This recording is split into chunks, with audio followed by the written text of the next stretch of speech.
This is the Great Basin Fire Potential Briefing for Sunday, August 3rd. On the impact map for today, not much wind across much of Idaho or actually Utah and northern Arizona. A big exception to the past several days. That will be changing. Monday and Tuesday, another front approaches from the north. We'll see gusts up in Idaho as well, and also down in the south. We'll keep an eye on those conditions. Looking at overall the satellite imagery, clear skies. Not as much smoke produced from our fires as we've recently had.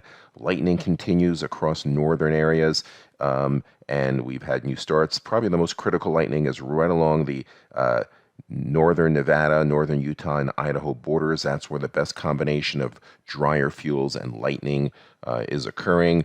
We had fairly heavy initial attack, again, with new fire starts in the red, recent fires in the yellow, a lot of it in that northern Nevada, southern Idaho, especially southwest Idaho area, where some of them grew large.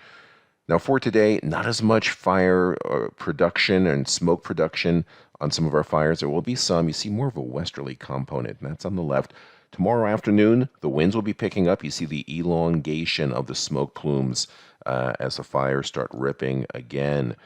Precipitation has been bone dry across good portions of southern and central areas. It's really northwest Nevada, central Idaho mountains that have received a quarter to a half inch over the past 7 days. It's reflected on the ERC point map where you see a lot of the greens and yellows, the 50th, 60th percentiles in those areas.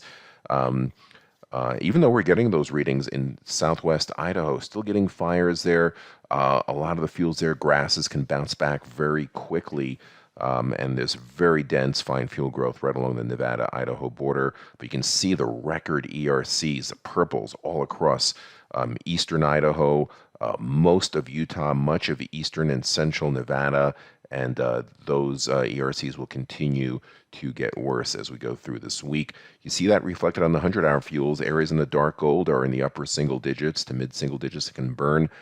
Below 5% on the 100-hour fuels in these areas in the red, and this area has been growing across some parts.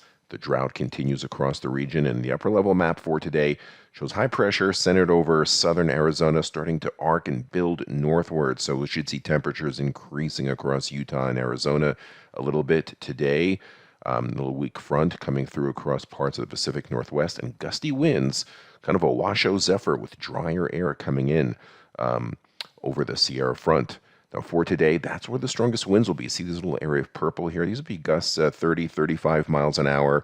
The humidity will be drying up, but these are areas that have received somewhat showery weather much of the last 6 or 7 days. So fuels on this first day may not be ripe enough for significant fires.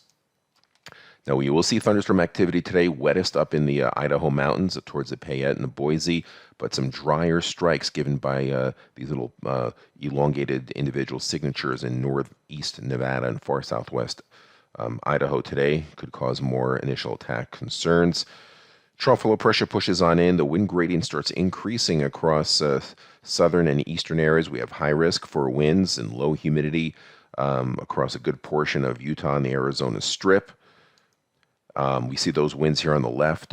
Not just the oranges, but the purples suggest wind gusts of over 35, maybe even approaching 40 miles an hour in the purple. Have to watch that. Also in the Idaho area, Snake River Plain as well. Now, the humidity at first glance looks like it's too high, 24, 28%. These readings are in the surrounding hills. This little red strip you see here is humidity more in the upper teens. So keep an eye on that. And that could get into parts of western Wyoming as well, where fuels are dry. Still seeing some showers and thunderstorms in northern areas. Now, for Tuesday, that as this trough, and it looks kind of subtle, but it's increasing the gradient here somewhat as well as high pressure builds towards low pressure dropping from the Gulf of Alaska. We'll see more winds, again, not just for the southern areas, but also maybe adjacent areas of southeast Nevada.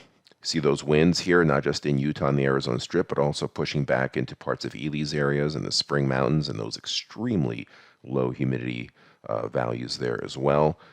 3-day precipitation totals shown here and continuing in the Idaho mountains, not much else. Further south, not much of a monsoon signature either, and that's going to be a big trouble. Lots of dry air over northern Mexico and much of New Mexico and Arizona. This area in the black may indicate some afternoon cloud buildups, maybe an isolated strike, but definitely nothing in the way of widespread wetting rains. This trough low pressure will bring widespread wetting rains to a bunch of northern Montana, northern Idaho, but missing much of our area. It will increase the winds through here, and we see that same pattern going through Thursday. Breezy conditions, not unusually hot, but more like seasonally hot. There's a stronger front pushing in from the north Friday and Saturday coming in. And that could eventually bring some drier air as high pressure builds along the west coast. But there could be some isolated or actually more scattered lightning with this front here. We'll have to watch and for the possibility of new starts. 7-day precip totals shown here. 8 to 14-day outlook. No relief precipitation-wise. We stay drier than normal. Any potential of the monsoon stays to the far south. Warmer than normal conditions continue as well. This concludes our briefing. Have a great day.